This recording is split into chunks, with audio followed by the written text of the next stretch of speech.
Good morning, my name is Caleb. Welcome to Beaver Creek Outpost. Good morning, my name is Caleb, and welcome to the Beaver Creek Outpost. My guest today is Papa.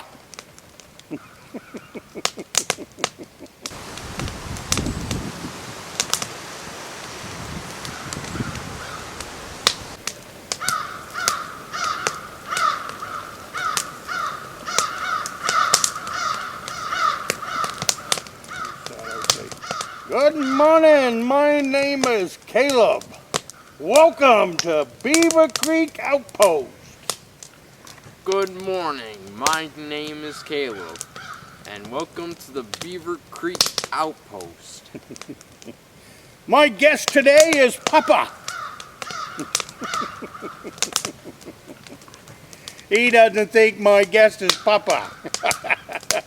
Good morning, everybody. We're here at the cabin. It's Sunday morning.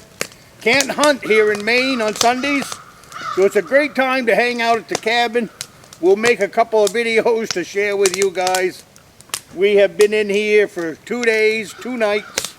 I got Caleb in here. He's grandson number 1. Hello. Grandson number 1 came in, and he did really good this year, sitting in the tree stand. He sat there nice and quiet for hours, which was a lot better than last year, but we just didn't have any deer that wanted to cooperate. But he sat there yesterday for about, 6 hours yesterday. He sat almost perfectly still for 6 hours, which is excellent, excellent, excellent. I've been just waiting for the day when the grandsons finally click that sitting still, sitting on the tree stand is pretty important stuff. But he still managed to sneak in some candy. He was watching my last week's video this morning, and in the video I said, rule this year is going to be no candy. Well, I never told him about the rule until he saw it on the video camera this morning, but he had plenty of candy with him, thanks to Halloween. So anyways, hey, cold damp morning, and it was snowing here this morning. You might see a few flakes right now, but I got him up first thing this morning and said, if you want to see snow in at Beaver Creek, this morning is the time to do it. So normally we don't get snow here for at least another couple of weeks, if not even further down the road than that, you know, closing in on muzzleloading season. So anyways, so tell us about your hunt there. Look at that hat. He got a fancy hat, doesn't he? Got a big old buck on the side of it. That comes from Dave's Hardware up in the Rustic County.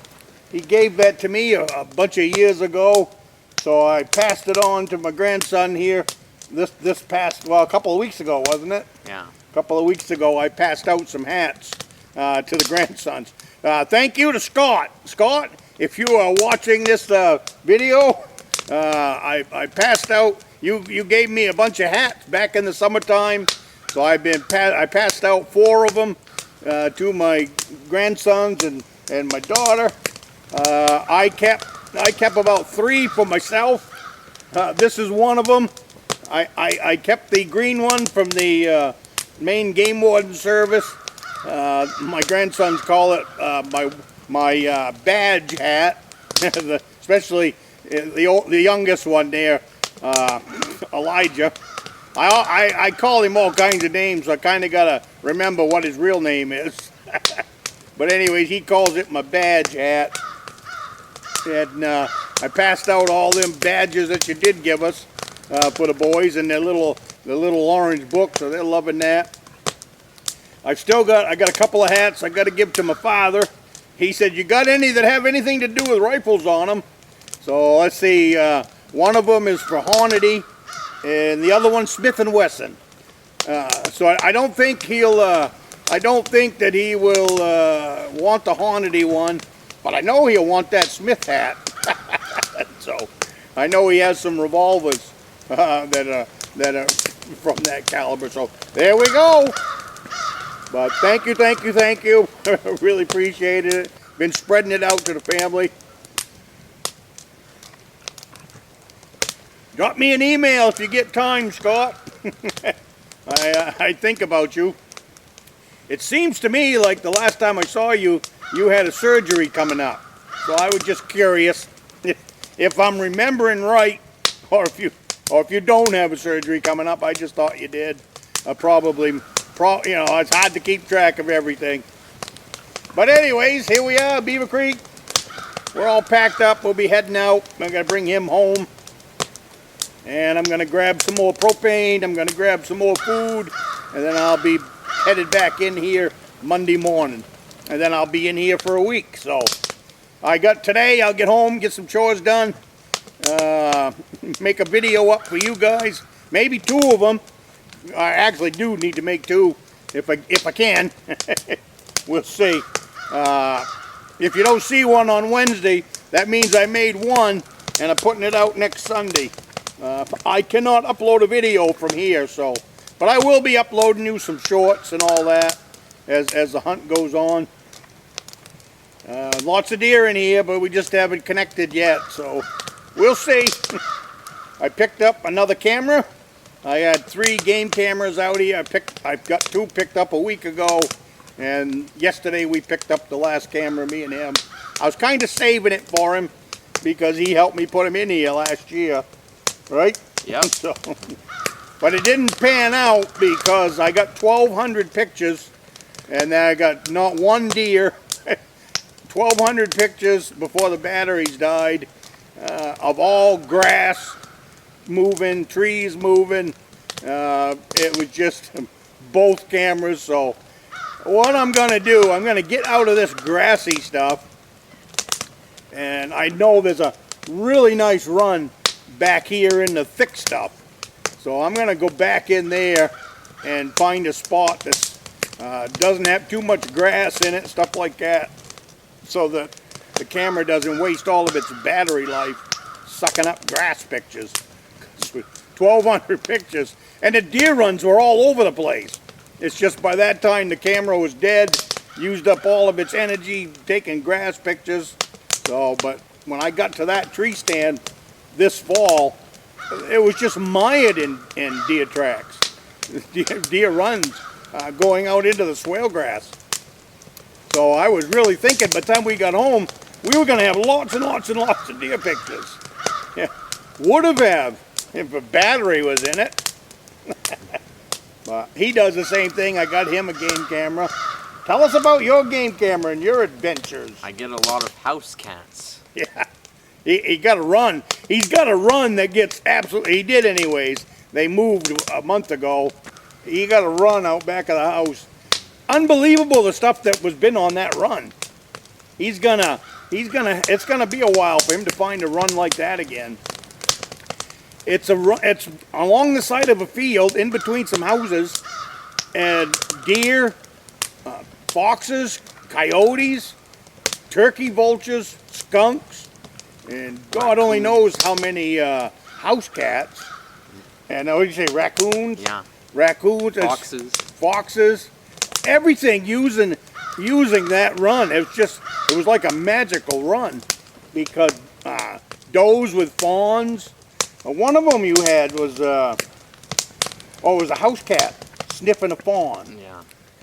And the 2 just walked up to each other, which I didn't know the deer would do that. And the mother was right there, and then the mother just wasn't running the cat off, but was running over to sniff the cat.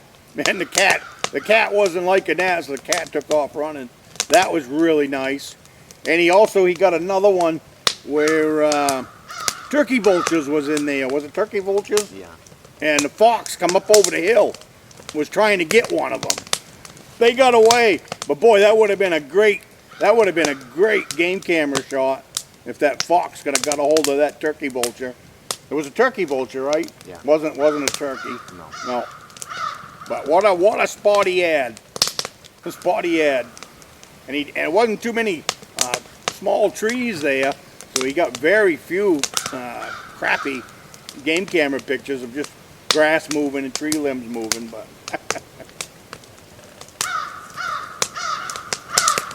we sat here. Tell us about our set yesterday. You need to. This is your video. You're like Joshua this week.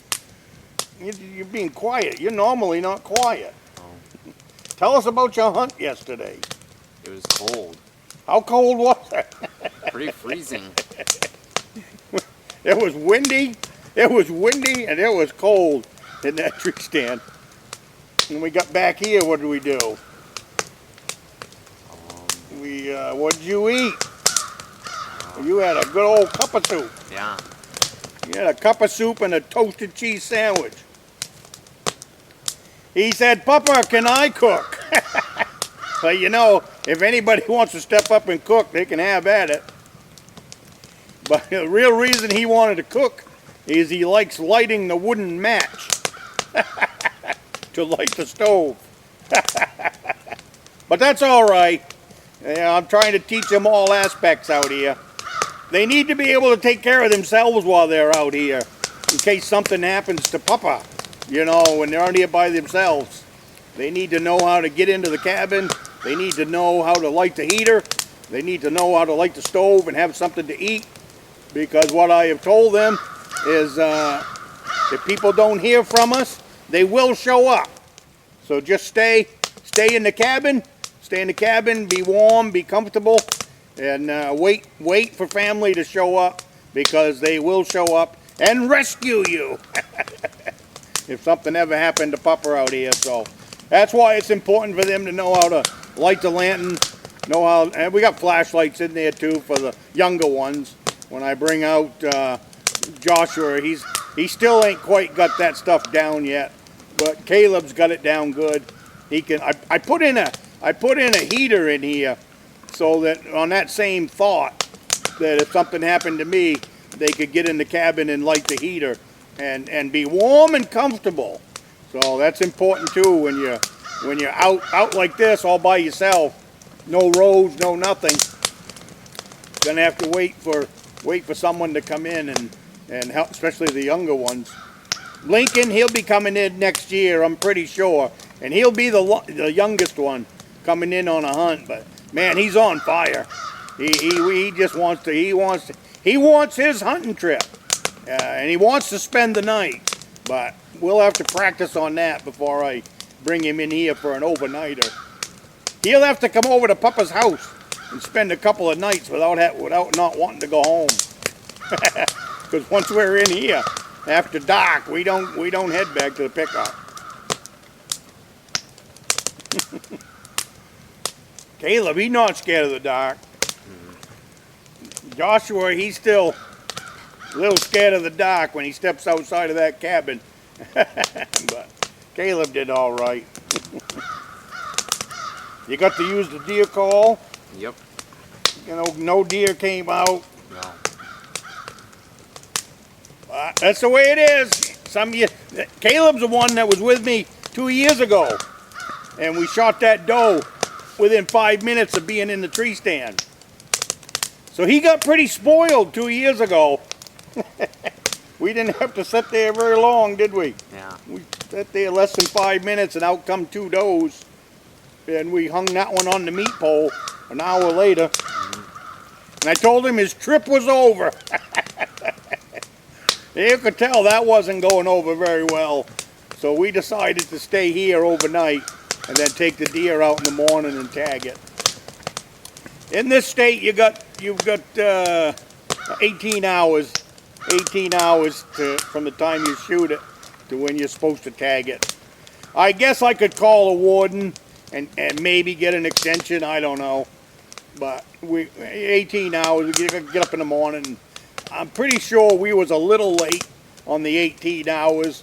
I don't remember now, 2 years ago. But anyways, that's the way it is. But it's good having grandson number 1 in here. Even though when I turn the camera on, he decides to be quiet. He's at home.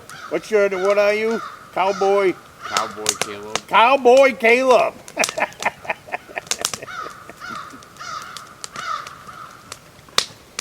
Well, you guys have a great week.